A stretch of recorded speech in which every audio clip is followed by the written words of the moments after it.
অভিজ্ঞ রাজনীতিকরা না থাকলে বাংলাদেশ হারিয়ে যাবে। মিয়ানমারের মতো খণ্ড খণ্ড হয়ে যাবে। চপ্পু সাহেবকে সালাম রইল, বিদায়ী সালাম। কিছু করার নেই। আসলে জীবনে কাউকে নিয়ে, কোনো ব্যক্তি মানুষের নাম নিয়ে মিডিয়া কখনো কথা বলিনি, একটাও বলিনি। কিন্তু আজকে একটু ইশারা দেব, না দিয়ে পাচ্ছি না। যেই অবস্থা দেখতে পাচ্ছি জাতির, যে সিরিজ অভ্যুত্থান ও এবং যে যা দেখতে পাচ্ছি, যে পানি দিয়ে জেনোসাইড, গণহত্যা করা সহ এই সব কিছু মিলিয়ে এবং আগামী দিনের যে যা দেখতে পাচ্ছি আমরা, এটা নিয়ে বাধ্য হয়েছি কথা বলার জন্য। তো প্রথমেই সহিহ বুখারী থেকে হযরত ওমরের সাম্রাজ্য পরিচালনাকালীন একটি মূল নীতি, যেহেতু এটা রাষ্ট্রীয় মূলনীতি ছিল, আপনাদেরকে সেখান থেকে বলছি। একটা কোন এক যুদ্ধে হরমুজান নামক পারস্যের এক সেনাপতি তিনি বন্দী হলেন মুসলিম সেনাবাহিনীর হাতে। তখন ওমরের সাথে, মুসলিম সাম্রাজ্যের সাথে যুদ্ধ চলছিল রোমান সাম্রাজ্যেরও, পারস্য সাম্রাজ্যেরও। উদীয়মান একটি মুসলিম শক্তির সাথে দুটো সাম্রাজ্যের যুগপৎ লড়াই চলছিল।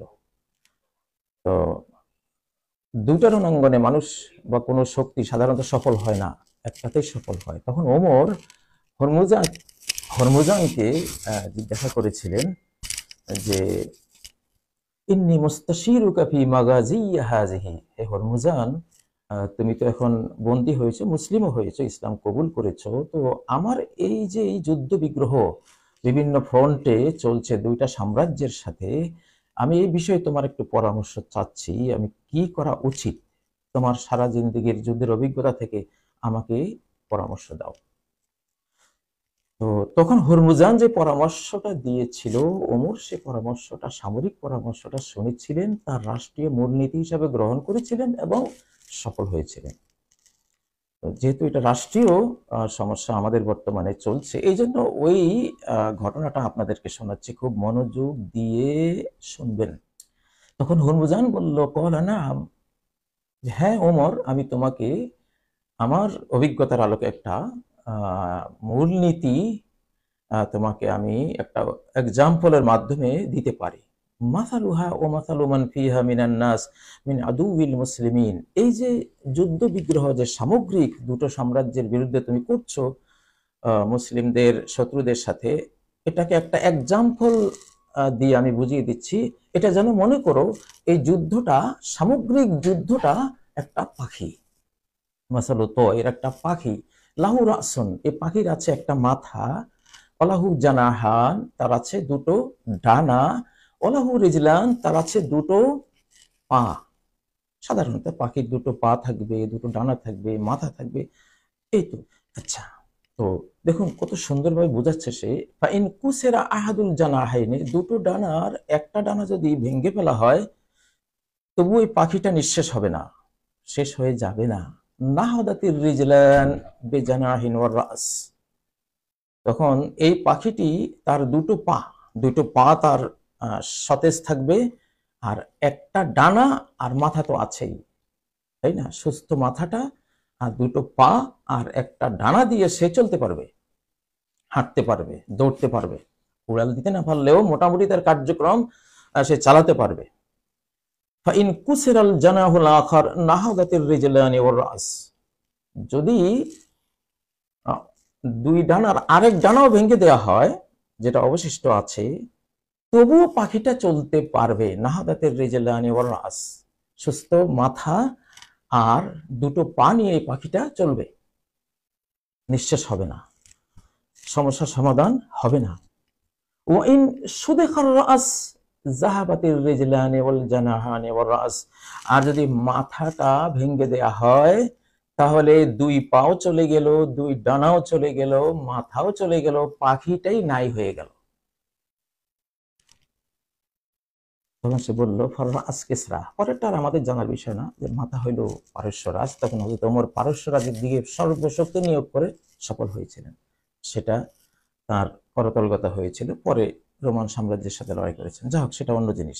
আমাদের হলো বাংলাদেশ বর্তমানে যেই পরিস্থিতিতে পড়ে আছে, এটা সেই পাখিটাই, যে পাখির একটি মাথা আছে, দুটো ডানা আছে, দুটো পা আছে।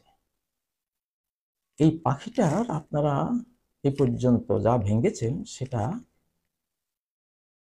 হয়তোবা ডানা ভেঙেছেন, দুটো ডানা ভেঙে দিয়েছেন, কিন্তু এই পাখিটার মাথাটা সুস্থ সতেজ রয়েছে, দুই পাও তার ঠিক আছে, সে চলছে। এখন এই সংকটের মাথা কি? দেখুন, আসলে আমি ইশারা ইঙ্গিতে আপনাদেরকে বলছি, এই এই সংকটের মাথা হলো প্রেসিডেন্টের চেয়ারটা, সেটাই তো মাথা, পাখির মাথা। সেই মাথাটাই যদি বিপ্লবের সাথে সাথে খালি করে ফেলা হতো, সেখান থেকে কেটে ফেলা হতো, বিদায় করে দেয়া হতো, আজকের এই অবস্থাটা হতো না। আপনারা তো মাথা ঠিক রেখেছেন, তার দুটো পাও ঠিক রয়েছে, শুধু ডানা ডানা একটু ভেঙেছেন, পাখি তো সচল। সেই জন্য আমি আজকে লিখেছি চুপ্পু সাহেবকে সম্মান সহকারে বলেছি বিদায়ী সালাম। আসলে এই পৃথিবীর জীবন 1 ঘন্টার জীবন, একদিনের জীবন। তো এই যে বাঙালির রক্ত ঝরছে, বাংলাদেশিদের রক্ত ঝরছে, আরো ঝরবে অনাগত দিনে, এটার জন্য তো মাথাটাই দায়ী। তিনিও ভালো করবেন যদি তিনি স্বেচ্ছায় চলে যান, অথবা তাকে যদি আপনারা বিদায় করে দিতে পারেন, যদি পারেন। এখন আমি শাহ নেয়ামতুল্লাহর যেই অন্তর্দর্শন, যেটা তিনি দেখেছেন বলে তিনি বলেছেন, সেখান থেকে দুটো পংক্তি শোনাবো। আমি আসলে সেদিন যে শিন আর নুনের গল্প করেছিলাম, যে আদ্যাক্ষরে শিন আর অন্তবর্ণে, যার যেই নামের আদ্য বর্ণ হবে শিন বা বাংলা তালিব বসা দন্তস, আর শেষ বর্ণ হবে নুন, তার হাতে মুসলিম নেতা অথচ বন্ধু কাফেরের তলে তলে মদদ করিবে ওরিকে সে এক পাপ চুক্তির ছলে, প্রথম অক্ষরে থাকিবে শিনের অবস্থান, শিনের অবস্থান শেহাব। শেহাব এটাই বুঝিয়েছেন, অনেকে ভুল বুঝেছেন, অন্যকে বুঝেছেন, ঠিক হয়নি। শেষের অক্ষরে থাকিবে নৌন বিরাজমান। তো এই নামটাই, কারণ শেখ শব্দটা ওটা টাইটেল, ওটা নাম না। অতএব এখানে শিন আর নুন বলতে যিনি চলে গেছেন তাকে বোঝানো হয়নি, তার মাসলা ভিন্ন, তার ব্যাপার ভিন্ন। তিনি যেটা করেছেন সেটা আপনারা জানেন, সেটা আল্লাহর কাছে জানা আছে, আমি তাকে নিয়ে কোনো কথা বলবো না। কিন্তু যিনি রানিং আছেন, শাহ নেয়ামতুল্লাহর অন্তর দৃষ্টি দিয়ে ওনাকেই দেখেছেন উনি। কারণ এখানে শব্দ হলো মুসলিম নেতা, মুসলিম নেতৃত্ব না, নেতৃত্ব বলেননি। আপনারা নেত্রী বুঝবেন কেন? আধ্যাত্মিক ওয়ার্ল্ডের প্রতিটি শব্দ সূক্ষ্মভাবে দেখতে হয়, বুঝতে হয়। এখানে নেতা বলেছেন, পুরুষ। তো আর যিনি চলে গেছেন তিনি প্রকাশ্য ছিলেন, প্রকাশ্য তিনি ভারতের পক্ষে ছিলেন, দাবিও করতেন ভারতকে আমি এটা দিয়েছি, ভারত বলতে পারবে না, বা বিভিন্ন, এটা উনি ছিলেন প্রকাশ্য। এখানে আধ্যাত্মিক নয়নের মানুষগুলো কোনো প্রকাশ্য জিনিস নিয়ে তারা সাধারণত বলে না, যেটা সবাই দেখে জানে সেটা তো বলা দরকার নেই, যেটা বোঝা যাবে না সেটা তারা ফাইন্ড আউট করেন, তুলে আনেন। হ্যাঁ, দেখুন এখানে যে চুপ্পু নামটা, চুপ্পু এই যে তলে তলে কথা, মুসলিম নেতা অথচ বন্ধু কাফেরের তলে তলে, এই তলে তলে তো চুপ্পুর তর্জমা, চুপ্পুর অনুবাদ, চুপ্পে চুপ্পে। তিনি উপরে থাকবেন বাংলাদেশের, চুপ্পে চুপ্পে থাকবেন ভারতের, মানে অন্যের বিজাতির, চুপ্পে চুপ্পে, চুপ্পু। দুঃখিত, আমি খুব কষ্ট পাচ্ছি এই কথাটা এভাবে বলতে, কিন্তু জাতিকে বাঁচাবার জন্যই কথাটা বলছি, এবং তার জন্য ভালো হবে তিনি যাতে এই জাতির খুনরাঙ্গা হাত নিয়ে চিরকলঙ্কিত না হন, অন্তত আখিরাতে বেঁচে যান। আমি চেষ্টা করছি, আমার চেষ্টা সফল নাও হতে পারে, কিন্তু অন্তত আমি তো বলতে পারবো যে আমি যতটুকু করেছিলাম আমি দায়মুক্ত হব। সেই জন্য বলছি মদদ করিবে সে। দেখুন এখানে মুসলিম নেতা সেটাও বনে যাচ্ছে তলে তলে, এটাও চুপু কথাটার সাথে মিলে যাচ্ছে। মদত করিবে ওরই কেসে, ওরই শত্রুকে সে মদত করিবে এক পাপ চুক্তির ছলে। পাপ চুক্তি কি আপনারা জানেন, 50 বছরের যে গোলামী চুক্তি ছিল আমাদের পার্শ্ববর্তী দেশ ভারতের সাথে, সেটা আমি যখন জেলখানায় ছিলাম তখন জি কে শামীম সাহেব আমার কাছে গিয়েছিলেন একটু পানি পড়ার জন্য, ওনার একটু সমস্যার কারণে। তো ওনারা দুই বন্ধু আলাপ করছিলেন এই 50 বছরের চুক্তি নিয়ে, যে এটা আবার নবায়ন হয়েছে, আবার নবায়ন হয়েছে, সেটাই পাপ চুক্তি। এই পাপ চুক্তির কারণে ওনারা বাধ্য যাদের সাথে চুক্তি করেছেন এই দেশ তাদের হাতে তুলে দিতে, বা তাদেরকে এখানে আসতে দিতে, করিডোর দিতে, এখানে যা ইচ্ছা তাই করতে, এটা দিতে তারা বাধ্য। প্রথম অক্ষরে থাকিবে শিনের অবস্থান। এই যে শিন, শেহাব, শেহাব এইটাই শেখ না, শেখ শেখটা নাম না, ওটা হলো টাইটেল, ওটা বোঝানো হয়নি। তো প্রথম অক্ষরে থাকিবে শিনের অবস্থান, শেষের অক্ষরে থাকিবে নুন বিরাজমান। শেষের অক্ষর অন্ত বর্ণটা হবে নুন। হাসিনাতুন, হাসিনা, আরবিতে হাসিনা, তার অন্তবর্ণ হলো গোলতা, নুন না। এইখানে যেটা দিন, শেহাবুদ্দিন, এটার অন্তবর্ণ হলো নুন, বাংলা দন্ত ন বা ন যেটা বলেন, এটাকে বোঝানো হয়েছে। তারই হাতে বাংলার ঘরে ঘরে তার বলা হতে পারে যখন এই চুক্তি বলে তারা পার্শ্ববর্তী শক্তিকে টেনে আনবেন তখন। ক্লিয়ার কথাটা? এবারে আসুন, এই যে শাহ নেয়ামতুল্লাহ এটা বললেন, এটা কি সম্ভব? হ্যাঁ সম্ভব। আপনারা হাদিসে জিব্রাইল, বিখ্যাত হাদিসে জিব্রাইল সম্পর্কে জানেন। সহি মুসলিমের প্রথম হাদিস, সহি বুখারীর মধ্যেও এই হাদিসটি কিতাবুল ঈমানের মধ্যে ইমাম বুখারী সংকলন করেছেন। সেখানে কি আছে যে জিব্রাইল আমিন বলেছিলেন, আখবিরনি আনিল ইহসান ইয়া রাসূলুল্লাহ, ইহসান কি? মানে ইবাদতের সর্বশেষ স্টেজ, যেখানে মানুষ যখন আল্লাহর ইবাদত করে একেবারে ইবাদতটা সর্বাঙ্গীন সৌন্দর্যে মণ্ডিত হয়, নয়নাভিরাম হয়, আল্লাহর কাছে কবুল হয়, সেই স্টেজটা কি, সেটা কিভাবে অর্জন হয়? নবীজি উত্তর দিয়েছিলেন, আনতা আবুদাল্লাহ কাআন্নাকা তারাহ, আল্লাহর ইবাদত এমন ভাবে করবে যেন তুমি আল্লাহকে দেখতে পাচ্ছ। ইয়া সুবহানাল্লাহ, যেন আল্লাহকে দেখতে পাচ্ছ। সৃষ্টিকর্তা আল্লাহ তাআলা যেখানে মুসা আলাইহিস সালামকে বললেন, যখন উনি দেখতে চাইলেন আল্লাহকে, লান তারানি, কোশ্চেন করলে তুমি দেখবা না। আর এখানে কি বলছেন, কাআন্নাকা তারা, যেন দেখতে পাচ্ছ। অর্থাৎ মুসাকে বলেছেন চামড়া চোখ দিয়ে আমাকে দেখার এই পৃথিবীতে তোমার ক্ষমতা নেই। আর হাদিসে জিব্রাইল যেটা বলেছেন যে যেন দেখতে পাচ্ছ, এটা অন্তর্নয়ন দিয়ে দেখা। তো আল্লাহ হলেন সকল গায়েবের মধ্যে সবচেয়ে সংগোপনীয় গায়েব। তাকেই যদি মুমিন তার হৃদয় দিয়ে অনুভব করে, যেন দেখতেই তো পাচ্ছি, সবচেয়ে লুকায়িত সংগোপনীয় সৃষ্টিকর্তাকে যদি কেউ অন্তর্নয়নে, তার পরিচ্ছন্ন পরিষ্কার অন্তর্নয়নে প্রায় দেখে ফেলে, তো বাকি গায়েবগুলো, মানে বাকি অদেখা জিনিসগুলো কিছু না, ওটা তখন গায়েবই থাকে না, ওটা দৃষ্টির আওতায় চলে আসে। দেখুন, এটাকে ওলিয়া ওলিয়াদের ভাষায় কাশফ বলে। কাশফ মানে খুলে যাওয়া। এই কাশফ শব্দটা কোরআন থেকে নেয়া। এটা সূরা কাফের 22 নম্বর আয়াত, ফাকাশাফনা আনকা গিতাআক। ফাকাশাফনা, এই কাশাফনা থেকে কাশফ, যে গাফলতের, লাকাদ কুনতা ফি গাফলাতিন মিন হাযা, এই যে অনন্ত লোক, তুমি এই সম্পর্কে একটা গাফলত, একটা পর্দার আড়ালে ছিলা। তোমার এই হৃদয়ের উপরে পাপের আবরণ পড়ে গিয়েছিল, পাপের পর্দা পড়ে গিয়েছিল, কুফরির পর্দা পড়ে গিয়েছিল, হ্যাঁ, ঝং ধরে গিয়েছিল। কোরআন এটাকে কাল্লা বাল রানা বা খাতামা বাল তবা, আরবি তবাউন, খাতমুন, রানুন, বা হাদিসের ভাষায় ইন্না হাযিল কুলুবা তাসদা, এই হৃদয়গুলো ঝং ধরে যায়।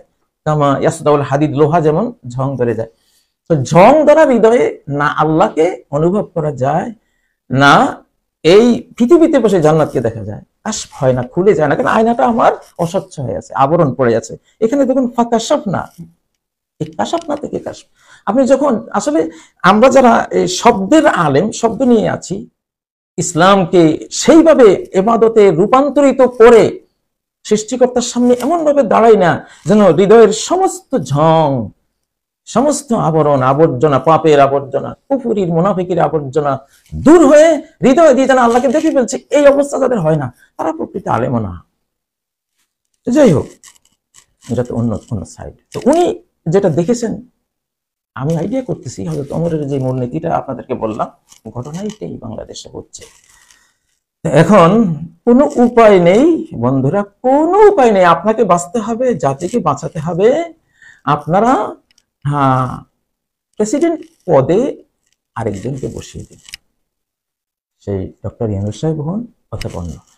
এটা গেল আমার প্রথম কথা, এই বিষয়ে আর লম্বা করতে চাই না। এরপরে যেটা,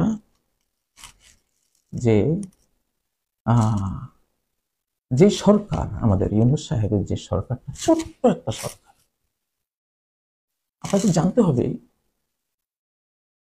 একটা জিনিস জানা উচিত। আমি যখন জেলখানায় ছিলাম, তখন আমার আইডিয়াতে ছিল, আরো কিছু বন্ধুরাও আমার ওখানে আমার সাথে যাদের কথা হয়েছে, প্রথমে 200 জন ইসলামিক ব্যক্তি এবং রাজনীতি আলেম ওলামা নিয়ে একটা সরকার পরিবর্তনের কথা হয়েছিল। এটা সরকারের কাছে ধরা পড়ে যায়, ধরা পড়ে গেলে এটা সফল হয়নি।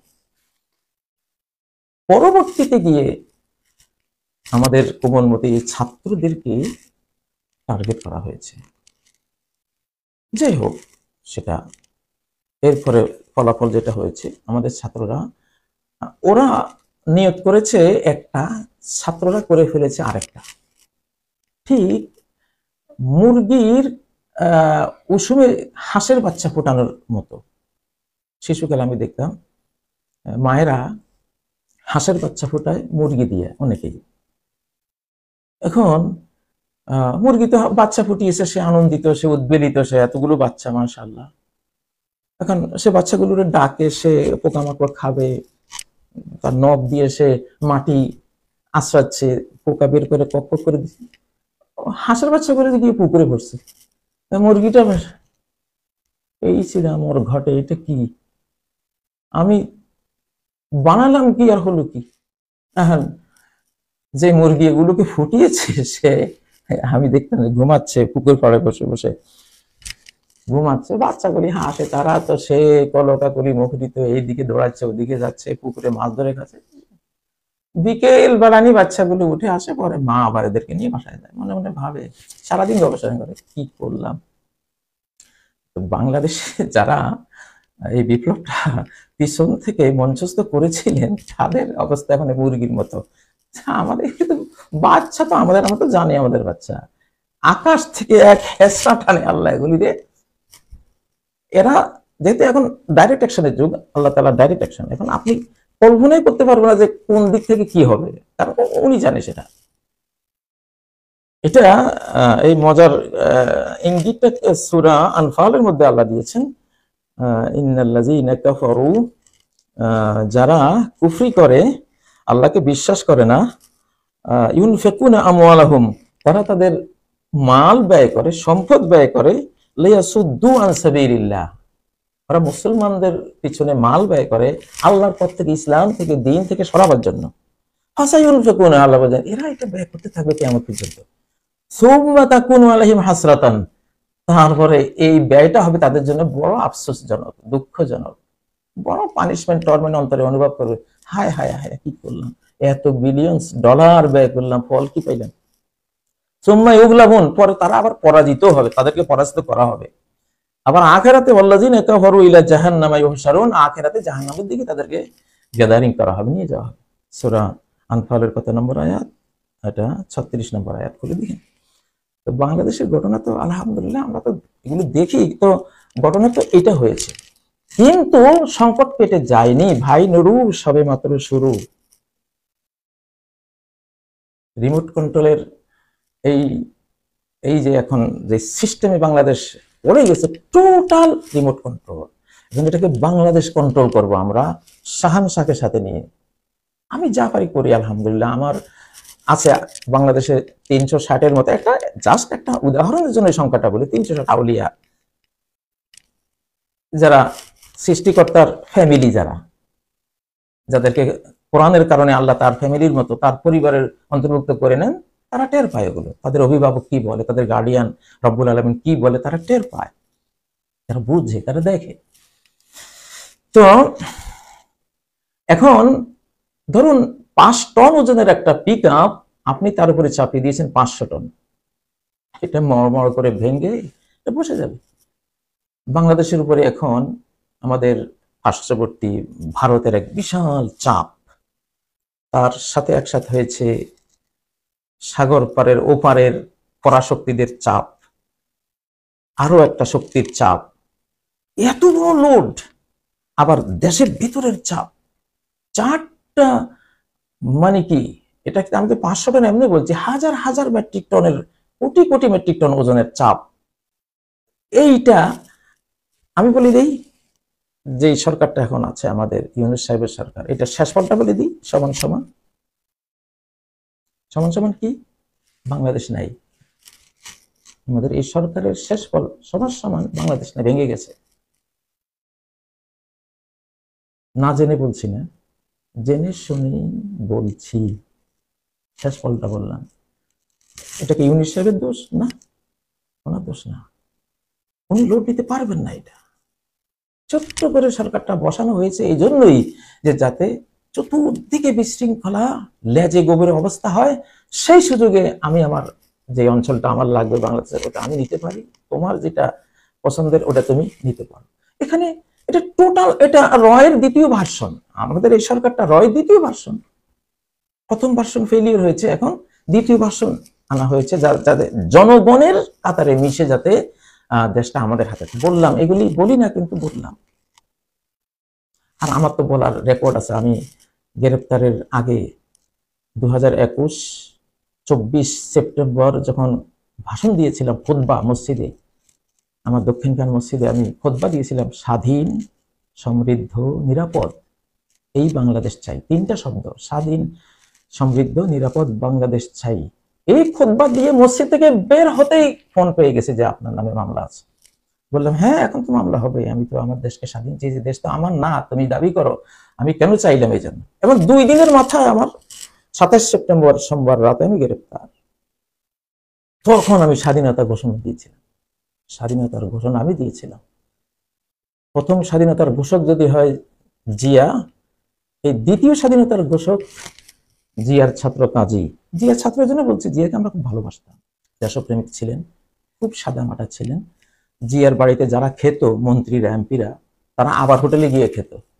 কি খাওয়াইলো এই লোকটা, কাসকি মাছ, আলু ভর্তা, ডাল, এগুলি খায় এসব লোকের। কিছুটা আমাদের ইউনূস সাহেব, কিছুটা জিয়ার কাছাকাছি মনে হয়, আল্লাহু আলাম। আমরা ওই জন্য, আমার আব্বা, আমার পিতা, উনি 50 বছর রাজনীতি করেছেন, ইসলামিক রাজনীতি। উনি বলতেন যে আমার এই 50 বছরে দেশপ্রেমিক একটা শাসক পেলাম, এটা হলো জিয়া। শুনেন, মানুষের, আমরা বঙ্গবন্ধুকেও আমরা ঘৃণা করি না, বঙ্গবন্ধুকে আমরা জানি, আমরা আধ্যাত্মিক জগতে ওনাকে ভালো দেখি, হয়তো আল্লাহ ওনাকে মাফসাফ করে দিয়ে উনি ভালো আছেন, ওটা আমরা আল্লাহু আলাম, আল্লাহ। কিন্তু আমরা যে সিগন্যাল গুলো দেখি আমরা সমালোচনা করি না। এই যে 15 আগস্ট, আমার চোখে দেখাতে 15 আগস্ট, 15 আগস্ট কি, অনেকে এটা নিয়ে অনেক কিছু বলেন, আমার মুখে শুনবেন, আমি তো 15 আগস্টের প্রত্যক্ষদর্শী। 15 আগস্ট কি, 30,000 বাংলা মায়ের সন্তানের খুনের যে নদী বঙ্গবন্ধু বইয়েছিলেন, অবশেষে সেই নদীতে সপরিবারে নিজেই ভেসে গেলেন। আবার বলছি, 30,000 বাংলা মায়ের সন্তানের খুনের যে নদী বঙ্গবন্ধু বইয়েছিলেন, অবশেষে সে সপরিবারে সে নদীতে নিজেই ভেসে গেলেন। ইতিহাস ঘেটে দেখুন, রাসূল সাল্লাল্লাহু আলাইহি ওয়াসাল্লাম বলেন, লা ইউজিবান্নাকা রাহবুজ যিরাআইনি বিল কাতলি, কারো খুনের হাত যতই লম্বা হোক, তুমি তার শক্তিমত্তা কল্পনা করে বিস্মিত হইও না। কোনো লাভ নাই তার এই শক্তির, খুনি হাতের এই শক্তিমত্তার কোনো দাম নাই, কোনো ভ্যালু নাই। ফাইন্না লাহু ইনদাল্লাহি কাতিলাল লা ইয়ামুত, তার জন্য আল্লাহর কাছে এমন এক খুনি রেডি করা আছে যে খুনির মৃত্যু নেই, সে খুন হবেই। এটা সহিহ বুখারী 6742 নম্বর হাদিস, সহিহ হাদিস। তো এখন আমরা 72-এর আগের বঙ্গবন্ধুকে খুব সম্মান করি, কিন্তু 72 পরবর্তী বঙ্গবন্ধু, আল্লাহ মাফ করে দেন, ওনাকে আমি সমালোচনা করি না, ওনার শেষ পরিণতি আমরা ভালো বলে আইডিয়া করি। আল্লাহ ওনাকে, উনি চলে গেছেন, কিন্তু এই দেশটা তো বিপুল ষড়যন্ত্র কবলিত দেশ হওয়ার কারণে এই বঙ্গবন্ধুরাও তাল সামলাতে পারেননি, পরে নিজেরা সেই পথে চলে গেছে। আচ্ছা, তো এখন 30,000 বাঙালি যে বললাম, তখন শিশুকালে শুনতাম যে সাদা জিভে তুলে নিচে তো আর নেই। আমি এজিবি কলোনি, ঢাকা নটরডেম কলেজের সামনে এজিবি কলোনি, সরকারি কলোনিতে 8 বছর জুমা পড়িয়েছি। এখানে একজন সচিব ছিলেন বঙ্গবন্ধুর সময়ের, তিনি বললেন যে একদিন একটা ছাত্র, চিটাগং ইউনিভার্সিটির একটা ছাত্র এসে আমাকে বললো যে স্যার, আপনার সাথে আমার একটু খুব প্রয়োজন। আমি বললাম যে বাবা, আজকে তো সময় নেই, আমি আগামীকালকে সকালে আসো, আমি তোমাকে সময় দেবো। তার সালাম কালাম, তার স্টাইলে, তখন একজন পুলিশ অফিসার ওখানে বসা। তো এখন পরের দিন ওই ছেলে আর নেই। ইনি বললেন যে ছেলেটা আমাকে তার নিজের প্রয়োজনে আসলো। ওই পুলিশ কিন্তু তখন আবার আসছে পরের দিনও, যে সে আসবে বললো, তো কই। দেখুন পুলিশ অফিসারটা কি বললো, বস আমরা তো ফিনিশ হিম, রাত্রে তো ওরা ফিনিশ করে দিয়েছি। কি বললা, তারে রাত্রে ফিনিশ করলো মানে? তার কথাই বুঝলাম সে আমাদের দল পছন্দ করে না, তার রাত্রে থানায় ধরে নিয়ে ওকে জবাই করে দিয়েছে, শেষ করে দিয়েছে। এই ছিল তখনকার অবস্থা। সেই খুনরাঙ্গা পথেই পথিক হয়েছেন যারা সেই পথ নির্মাণ করেছিলেন, তার এটা ইতিহাস। এখানে আমি কিন্তু কারো দুর্নাম করছি না, ইতিহাস বলছি।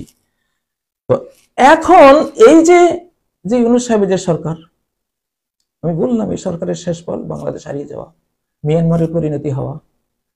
কারণ এত বড় লোড নেয়ার মতো এই 5 টনি পিক আপ, 1000 টনের ওজন সে নিতে পারবে না। আপনারাই তো বলেন তারা কেউ এনজিওদের প্রিয়, ভারতের প্রিয়, উনি ভারত, বাংলাদেশ এখন ভারতের অধীনে আছে, কারণ এখানে চুপু সাহেব আছেন, উনি ভারত। একদম সাফ কথা, পরিষ্কার কথা, আপনাদের আমাদের বাঁচার জন্য বলছি। এখন উপদেষ্টা, আপনারা যারা উপদেষ্টা সরকার আছেন, আপনারা ভারতের উপদেষ্টা সরকার। এই জন্য ভাববে ইউনূস সাহেব মোদী সাহেবকে ফোন করলেন, উনি তো চীনের কাউকে ফোন করলেন না, উনি তো আমেরিকার কাউকে ফোন করলেন না, বাধ্য। আমাদের ভাগ্যটা এমন কেমন জানি। ইউনূস সাহেবের শ্বশুর বাড়ি তো পশ্চিমবঙ্গ, সেটা আমাদের মাথায় খেয়াল রাখতে হবে। আগে ছিল স্বামী স্ত্রীর সম্পর্ক, এখন হলো কি শ্বশুর জামাইয়ের সম্পর্ক। হাইরে কপাল। এই জন্য ডক্টর ইউনূস সাহেব ভালো মানুষ, ওনাকে আমরা ইন্টারন্যাশনাল ভাবে, জাতীয়ভাবে আমরা শ্রদ্ধা করি। উনি ভালো পথে যাবেন বলে আল্লাহর কাছে দোয়া করি, আশা করি। তো ওনাকে বলা হয়েছে আধ্যাত্মিক জগৎ থেকে, উনি যাতে দোয়া ইউনূস বেশি বেশি পড়ে। আপনারা আমাদের অনেক শিরোনাম হয়তো ভাবেন হুজুরে এমনি কইছেন না, এমনি আমি কোনো জিনিসই এমনি বলি না। আমার একটা জিনিস থেকে আগে কোরআনের দলিল নেই, পরে হাদিসের দলিল নেই, পরে অন্তর দিয়ে এটাকে বুঝার চেষ্টা করি। এটা যা আছে সবকিছু মিলিয়ে পরে একটা কথা বলি। ওনাকে কিন্তু বলা হয়েছে যে উনি যাতে দোয়া ইউনূসটা বেশি পড়ে। আমি যেন একদিন শিরোনাম দিয়েছিলাম এটার জন্য, আল্লাহ এটা দিয়ে উদ্ধার করবেন ইনশাআল্লাহ। এখন আপনাদেরকে যেটা আমি বলতে চাই, যখন কাবা শরীফ নির্মাণ হয়, কুরাইশরা নতুন কাবা নির্মাণ করেছিলেন, আগের কাঠামো ভেঙে নতুন কাবা, বাংলাদেশের মতোই নতুন বাংলাদেশ গড়বেন, তাই না? তো নতুন কাবা যখন কুরাইশরা নির্মাণ করেছিল, এখনকার যে বর্তমানে স্ট্রাকচারটা কাবার, ওই যে হাতিম একটা অংশ বাদ, এটা তখন কুরাইশদের হালাল টাকা তাদের শেষ হয়ে যাওয়ার কারণে তারা আর বাকিটা নির্মাণ করেনি, খোলা রেখেছে হাতিমে কাবা, সেটা এখনো সে অবস্থায় আছে। আচ্ছা, যখন নির্মাণ শেষ হলো, এখন কাবা শরীফে পাথরটা রাখবে কে? কালো পাথরটা স্থাপন করবে কি, এইটা নিয়ে বিশাল গন্ডগোল। এটা নিয়ে বিশাল গন্ডগোল হলো। তখন তখন কি হলো, এটা সিরাতে নববীর মধ্যে আছে, এটা আরো হাদিসগুলির মধ্যে এটা এসছে, মানে এটা বিশ্ববিখ্যাত ঘটনা। যাই হোক, তো আরবরা তো কিছু হইলে তলোয়ার নিয়ে মারামারি লাগতো। এই গোত্রে কয় আমরা রাখবো, এই গোত্রে কয় আমরা রাখবো, এই গোত্রে কয় আমরা রাখবো। কালো পাথর নিয়ে এখন লাগছে গন্ডগোল। ঘটনাটা বিভিন্ন ভাবে সিরাতের কিতাবগুলোর মধ্যে আছে। তখন একটা রেওয়ায়তে আছে যে তারা বলল, ঠিক আছে তোমরা অপেক্ষা করো, এখন থেকে প্রথম যে ব্যক্তিটি আমাদের সামনে আসবে কাবার দিকে, সে ফয়সালা দেবে। প্রথম যে ব্যক্তিটি আসবে, আল্লাহ তো এটা টার্গেট, আল্লাহর টার্গেট ছিল। তখন প্রথম ব্যক্তি আসলে কে? মুহাম্মদ সাল্লাল্লাহু আলাইহি সাল্লাম। তিনি নবী হওয়ার আগের ঘটনা, এটা তার যৌবন বয়সের ঘটনা। তিনি আসলেন, তখন তিনি এত সুন্দরে ফয়সালা করলেন, তিনি দেখলেন যে ঘটনা সর্বনাশ, এটা তো আমি কাউকে প্রাধান্য দিলে খুনাখুনি হয়ে যাবে। তিনি বললেন, সব গোত্রের নেতারা আসো। আর উনি বড় একটা চাদর আনলেন, সেই চাদরের মধ্যে কালো পাথরটা রাখলেন, রেখে যত যারা যারা গোত্রীয় কুরাইশের যে শাখা নেতা উপনেতা যারা ছিল, যারা এটা রাখতে চাচ্ছে, সবাইকে বললেন তোমরা এই চাদরটা একটা অংশ করে সবাই ধরো। চারপাশে এই চাদরটা সবাই ধরলো। কি সুন্দর দেখেন, সবাই। এখন বলছেন সবাইকে এখানে সামিল না করলে কোনে লাগবে, সবাই ধরো। সবাই ধরলো, নবীজি নিজে পাথরটা তুলে কারবাতে স্থাপন করে দিলেন। বাস, গন্ডগোল শেষ। সবাইকে সামিল করলেন। আজকে বাংলাদেশে কালো পাথর, এই কালো পাথরটা বিএনপিকে ধরাইতে হবে, জামাতকে ধরাইতে হবে, সরমানের পীর সাহেবরা ওনারাও থাকুক, আর তারপরে ওই যে নূরদের যে কি দল আছে, আরো আরো আমি তো অত দলের নাম জানি না, যারাই বিশ্বস্ত, যারা রাজনীতিতে যাদের অংশগ্রহণ আছে, খেলাফত মজলিস আছে, হেফাজত আছে, যারা আছে, সবাই এই সরকারে এই সরকারে এই যে 20-25 জন না, 350 জনে থাকুক। আমার পরামর্শ 350 জনেই এখানে মেম্বার থাকুক, লোড নেয়ার মতো একটা সরকার হোক। এটা ইউনূস সাহেব প্রেসিডেন্ট বা অন্য যে কাউকে আপনার প্রেসিডেন্ট বানান, এখানে 350 জন লোড নিতে পারার মতো দেশপ্রেমিক, অভিজ্ঞ। আমাদের ছাত্ররা রাজনীতি, তারা অনভিজ্ঞ, ইউনূস সাহেবরা টোটাল অনভিজ্ঞ। তিনি বলেছিলেন যে আমি তো আমার নিজের পেশায় আমি স্বাচ্ছন্দ্য বোধ করি। গতকালের বক্তৃতায় উনি এটা বলেছেন। রাজনীতিতে আমি তো রাজনীতি মানুষই না, আমাকে ছাত্ররা এনেছেন। তাহলে অবস্থাটা কি? জাতির যে ক্রান্তি লগ্নে সবচেয়ে জামানার সর্দি গর্মী সলোক, এক্সপিরিয়েন্স ওয়ালা, সবচেয়ে অভিজ্ঞ লোকের দরকার, অন্তর্নয়ন অন্তর্দৃষ্টিওয়ালা একদল আলিম ওলামা উলিয়া উলিয়াও ওখানে দরকার। সেই সময় যদি এই অবস্থা হয় যে আমরা তো রাজনীতির আসলে এই চ্যাপ্টারে মানুষই না, হ্যাঁ, কিন্তু সেই নাই ওটি, যার কাছে যেটা নাই সে সেটা কেমনি দেবে? শায়ের কাছে দুধ নাই, আপনি সারাদিন শায়ের যদি দুধ দেওয়ার জন্য মার পিট করেন, আসার ওই যে কিনা কয় বাটি নিয়ে বসে থাকেন, শাহ আপনাকে দুধ দেবে? তা তো এটা নাই। আরবিতে বলে ফাঁকে সেই লাই ওটি। এই জন্য আরেকটা কথা বলি, কেন জানি এই সরকারের পরে বাংলাদেশের কি হবে এটা জানি না। কোন সরকার আর নজরে আসে না। আশায় বসে আছেন যে সামনের সরকারে নির্বাচন হবে, সরকার দেখি না, যেন এটাই শেষ সরকার। এটার পরে যে কি হবে আল্লাহ মালুম, আল্লাহ জানেন। আমরা ফাইনাল কোনো কথা বলবি না, যেন বলছি, যেন সরকারের আশা থাকেন না, দেশটা সামলান। বিপ্লব করেছেন, অতীতের সবকিছু দুমড়ে মুছে ভেঙ্গে চোরে চুরমার করে নতুন দেশ গড়ন।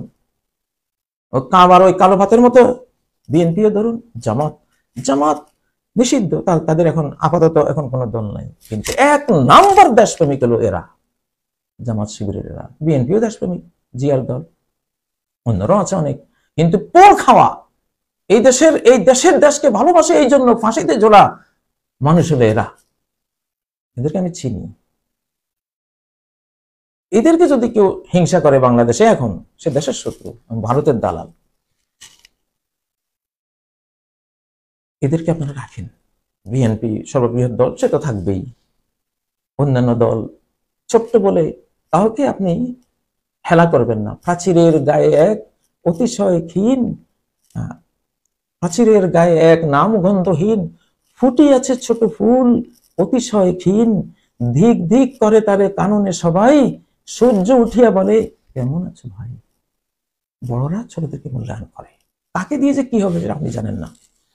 এই জন্য এত বড় লোড নিতে এবং দেশের স্বাধীনতা সার্বভৌমত্ব যদি রক্ষা করতে চান, আমার পরামর্শ আর কি, আমার কাছে মনে হচ্ছে আপনার যে সরকারের আশা আছে নির্বাচনে, যে ভুয়া ভোটার, যে 1.2 কোটি ভোটার যে ভুয়া এই দেশে তৈরি করে রাখা আছে, আপনি এখন নির্বাচন করবেন, আপনি ফেল করবেন। এটা কি হইল, এটা হইলটা কি? আপনি তো এই আবর্জনা ছাপ করে তরুণরা যারা আজকে 15 বছর থেকে ভোটার হয়ে আছে, তারা এখনো ভোট দিতে পারে না, ওদেরকে ইনক্লুড করে সমস্ত আবর্জনা ক্লিন করতে আপনার তো 2-3 বছর এমনি চলে যাবে। তাহলে এই সরকারের হাতে যদি 2-3 বছর দেশ থাকে, হারাইলেন বাংলাদেশ। আল্লাহু আলাম, আমরা আমাদের নজরে দেখতেছি নাই, দেশটা গেল। একেবারে চোখ বন্ধ করে ডান বাম চিন্তা ত্যাগ করে স্ট্রেট ওয়েতে গিয়া বাস প্রেসিডেন্ট হিসাবে আজ এখন থেকে অল্প সময়ের মধ্যে প্রেসিডেন্টে ইউনূস সাহেবকে বসান বা কাউকে বসান, দুটো মাথা একটা দেহে হয় না। এখন দুটো মাথা, আগের পরিবেশ এখন নাই। আগে প্রধানমন্ত্রী ছিল, প্রেসিডেন্ট ছিল, প্রেসিডেন্টের কোনো কাজ নাই, উনি প্রেসিডেন্ট বড়ায় দোয়া আসতেন, দোয়া কালামের জন্য, ওনার কোনো হেডেক ছিল না আগে। এখনকার প্রেসিডেন্ট ইউনূস সাহেবের মাথার চেয়ে আরো সক্রিয় একটা মাথা, কারণ ক্রিয়ার চেয়ে প্রতিক্রিয়ার ক্ষমতা বেশি। সাইকোলজিক্যাল যে এটা মানুষের ব্রেইন যত বেশি বিপদে পড়ে তত বেশি ক্রিয়াশীল হয়, অ্যাকশনে থাকে, রিঅ্যাকশনে থাকে। পজিটিভ, এখন আপনারা যারা ক্ষমতা আছেন, আপনারা পজিটিভ মুডে আছেন, আপনাদের ব্রেন সেই কাজ করবে না। যিনি মাথায় বসে আছেন তার ব্রেন আপনাদের বিরুদ্ধে যে কাজটা করবে, যেই চিন্তা করবে, মানুষ বিপদে পড়লে যে কি করতে পারে। যে আজকের যে মোবাইলের যত আবিষ্কার, ম্যাক্সিমাম হলো সামরিক বিজ্ঞানীদের আবিষ্কার। তাদের ব্রেন প্রচন্ড প্রেসারে থাকে, তো নেগেটিভ চিন্তা করে, তারা এগুলি আবিষ্কার করবে বেশি, তাদের ব্রেনই অন্যরকম। এখন দেশে দুইটা মাথা, একটা মাথা পজিটিভ, এটা তো এখন এমনি তো উনি প্রবীণ মানুষ আপেক্ষিক তুলনামূলক ভাবে, ওনার মাথার চেয়ে যিনি বসে আছেন তার মাথা অনেক বেশি সক্রিয় এবং অ্যাক্টিভ রিঅ্যাক্টিভ, কিছুতেই ইনি পারবেন না ওনার সাথে। অতএব ওই যে হরমুজানের যে কথা, মাথাটা আপনি বেশি আপনারা হন, দেশের জন্য বলছি। আর কারোর জন্য যদি আধ্যাত্মিক জগতের কিছু ইনফরমেশন থাকে, এটাকে তিনি অসম্মানের মনে না করে নিজেই সেটাকে আল্লাহ থাকে, আমার দ্বারা যদি জাতির ক্ষতি হতে পারে আল্লাহ আমাকে বাঁচান। যখন শেহাব নামটা, হযরত ওমর একজন ওনার কাছে আসছিলেন, উনি জিজ্ঞাসা করলেন তোমার নাম কি? জামরা মানে অগ্নিস্ফুলিঙ্গ। বাপের নাম কি? শেহাব মানে অগ্নিস্ফুলিঙ্গ। তোমার গ্রামের নাম কি? হোরাকা মানে আগুনের কয়লা বা জ্বালিয়ে দেয়া। তো বেআইয়ে জামিন, হোরাকা গ্রামের কোন সাইডে আছে? জাতে লাজা তো জাহান্নাম, এটা তো কোরআনে আছে, কাল্লা ইন্নাহা লাজা, সূরা এর মধ্যে। তো ওমর বলল কি, দৌড়াও তুমি বাড়ির দিকে, দৌড়াও, তোমার পরিবার তোমার বাড়িঘর সব জ্বলে গেছে, এত আগুনে তুমি থাকতে পারো? ওই লোক দৌড়ছে, গিয়ে যা দেখে সব জ্বলে গেছে। নামের প্রভাব। শেহাব মানে কি? শেহাব মানে তো অগ্নিস্ফুলিঙ্গ। আজকে যে বাংলাদেশে এখন আগ্নেয়াস্ত্রের যে গুলিগুলি হচ্ছে, এটারও একটা ওই যে শাহ নেমাতুল্লাহ ভবিষ্যৎবাণীর সাথে শেহাব নামের সাথে সম্পর্ক আছে। শেহাব হেলিকপ্টার থেকে যে শেহাব পড়েছে, যে সেলিং, ওটা তো শেহাব। আতবাহু শিহাবুন সাকিব, সূরা সাফফাতের মধ্যে আল্লাহ বলছেন যে ইল্লা মান খাতাবাল খাতবা, জিন শয়তান যারা আকাশ থেকে ফেরেশতাদের ওখান থেকে তথ্য আনতে যায়, আতবাহু শিহাবুন, একটা শিহাব, একটা অগ্নিস্ফুলিঙ্গ শেল ধাওয়া করে, তাকে ফুটো করে দেয়। সাকিব 10 নম্বর আয়াত সূরা সাফফাতে। এই নামের সাথে এই বাংলাদেশের অনেক সামনের মানে দুঃখজনক ইতিহাস জড়ানো, যেহেতু এজন্য আপনারা ওনাকেও বাঁচান, নিজেরাও বাঁচেন। আল্লাহ ওনাকেও ভালো করুন, আমাদেরকে ভালো করুন। আর ওই নীতিটা সামনে আপনারা ফলো করবেন যে দেশ জয় করো যুদ্ধ করে, দেশবাসীকে জয় করো ক্ষমা করে। সাধারণ যারা অতীতে ছিলেন, অতীতের সরকার ক্ষমা করে দেন, ক্ষমা করেন। হ্যাঁ, যারা দেশ বিরোধী হবে তাদের তো ন্যায় বিচার দিয়ে এখন আপনারা মারতে যাবেন না। আর আরেকটা কথা হলো, ছাত্ররাই এখন দেশ রক্ষী বাহিনী, তাদেরকে নিরুৎসাহিত করবেন না। কালকে যদি ওরা না যেত, হয়তো আজকে দেখতেন অলরেডি পাশা পাল্টে গেছে, ধরপাকড় শুরু হয়ে গেছে, ফাঁসিরও আয়োজন চলছে। ছাত্র জনতা তারা এখন অতন্ত্র প্রহরী, গোটা জাতি অতন্ত্র প্রহরী থাকতে হবে। যাই হোক, তো এই তত্ত্বাবধায়ক কিনা ইন্টারিম সরকারে আমি দেখতেছি বিএনপি না থাকলে হবে না, দেশ বাঁচবে না, জামাত না থাকলে বাঁচবে না। তারপর ওই যে আরো যারা আছে, নুরুদের দল আছে, সরমনে পিস, মানে সর্বস্তরের যারা রাজনীতি করেন, আপনারা এদেরকে সবাইকে রাখেন, 350 জন হন, বড় একটা স্ট্রং একটা করেন, সামনে আর নির্বাচন আর সরকার পাবেন কিনা আল্লাহ আলাম, নাও পেতে পারেন। অতএব নগদ যা পাও হাত পেতে নাও, বাকির খাতা শূন্য থাক, শূন্য রাখেন। যদিও এটা ওরা পরকালে ব্যাপারে বলছে, ওটা বাতিল কথা, কিন্তু এই বাংলাদেশের রানিং যে পজিশন আছে, যে অবস্থা আছে, এই অবস্থাটা এটা খাটে, আর পাবেন কিনা এটা জানা যায় না। এই জন্য এই সরকারে বসেন, আর যদি এই সরকারে না বসেন তাহলে ডিপ স্টেটের মতো প্যারালাল আরেকটা স্টেট বানান, আর একটা 350 জন দেশ প্রেমিকের একটা বানান। আপনারা নীতি গবেষণা করে আপনারা নীতি নির্ধারণ করবেন, এই সরকার সেটা বাস্তবায়ন করবে। এটা ডিপ স্টেট, কিন্তু বাংলাদেশের উপরে ডিপ স্টেট আছে, তারাই চালাচ্ছে, এই ব্লু প্রিন্ট গুলো তারা করছে। আপনারা একটা ডিপ স্টেট 350 জন করেন, আমাদের একটা আছে স্পিরিচুয়াল সুপার ডিপ স্টেট, আমরা শাহানশাহকে নিয়ে এটা ওনাকে সাথে রাখি করি। আমরা অতন্ত্র প্রহরী, আপনাদের চেয়েও বেশি অতন্ত্র প্রহরী আছি আমরা এই দেশের জন্য, ইনশাআল্লাহ। এই দেশের জন্য ওলিয়া আল্লাহর বাংলাদেশে যারা আছেন সবাই সজাগ আছে, এটা আমরা জানি ইনশাআল্লাহ। নতুন শাহজালাল, আমার একটা জেলখানা একটা গান লিখেছিলাম, ওরে ও ফারাক্কাওয়ালা দৌড়ে পালা, ওই খেপেছে 360 আউলিয়া দল, নতুন শাহজালাল সাথে জুল জালাল, আল্লাহ জুল জালাল, আল্লাহ জুল জালালকে সাথে নিয়ে কিন্তু স্পিরিচুয়াল একটা ডিপ স্টেট আপনাদের সাথে আছে। ভয় পাবেন না, ভয়ের কিছু নাই, কিন্তু কাজের কাজটা করতে হবে। 5 টনই পিকআপের মধ্যে আপনি 1000 টন চা পাবেন, এটা আপনি ধ্বংস করে দিলেন। তো আল্লাহ তাআলা, আমি আসলে কারোই সমালোচনার জন্য বলিনি, আমার কাছে যেটা আসতেছে, এরপরেও জাতির সামনে একটা বড় পরীক্ষা আসবে, সেখান থেকে বাঁচতে হলে 2টা অস্ত্র লাগবে, একটার নাম ইস্তেগফার, আর একটা তাওবা। সেটা পারবেন? আল্লাহ, অনেক দূরে সরে গেছি তোমার কাছ থেকে, তুমি ক্ষমা করে দাও, অতীতের জন্য তোমার কাছে ক্ষমা চাই, তুমি মাফ করে দাও, তোমার কাছে ফেরত আসছি। পাপের শাস্তি, আমাদের অনেক ভুল আছে, অনেক পাপ আছে, পাপের শাস্তিতে জীবন যায়, দেশ যায়, সম্পদ যায়। তো যদি এই 2টা জিনিস নিতে পারেন ইনশাআল্লাহ, তাহলে তার কোনো কথাই নেই, তাহলে হাসতে পারেন ইনশাআল্লাহ। আল্লাহ তাআলা তৌফিক দেন। আল্লাহ তাআলা আমাদেরকে বাঁচান, রক্ষা করেন। তো আপনাদের জন্য, আপনাদের ভালোর জন্য, আমাদের ভালোর জন্য, আমাদের সন্তানদের জন্য একটা নিরাপদ বাংলাদেশ রাখার জন্য এই কথাগুলো বললাম। আমি কোনো রাজনীতি করি না, করব না, কিন্তু দেশের জন্য সমানে সমানে শেয়ানে আমি আছি। দেশপ্রেমের এই মাত্রাটা যার যত উচ্চ হবে, আমি তার সাথে সমান্তরালে আমি থাকবো ইনশাআল্লাহ। আল্লাহকে নিয়ে, শাহানশাহকে সাথে নিয়ে থাকবো ইনশাআল্লাহ। আমি শাহানশাহকে সাথে নিয়ে থাকি। আমাদের ব্যাপারে কেউ কোনো কুচিন্তাও করবেন না, কুচিন্তা করবেন ডাইরেক্ট আকাশ থেকে মার খাবেন।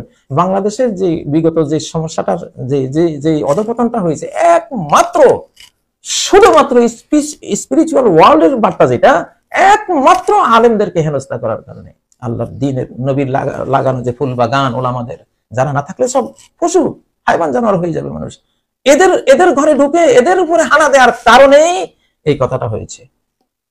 দেখুন, শেষ একটা আয়াত বলি, কথা লম্বা হচ্ছে, তারপরও আজকের কথা লম্বা হোক না, সমস্যা নাই। আল্লাহ তাআলা বলেন, ওয়াইন কাদু লায়াস্তাফিজুনাকা মিনাল আরদি, এই অবিশ্বাসীরা তোমাকে তোমার মাতৃভূমি থেকে তারা হাঁকি দিতে চায়, তাড়িয়ে দিতে চায়, নির্বাসিত করতে চায়। মনে রেখো, লিউখরিজুকা মিনা, তোমাকে এখান থেকে বের করার জন্য তারা এই চিন্তা করছে।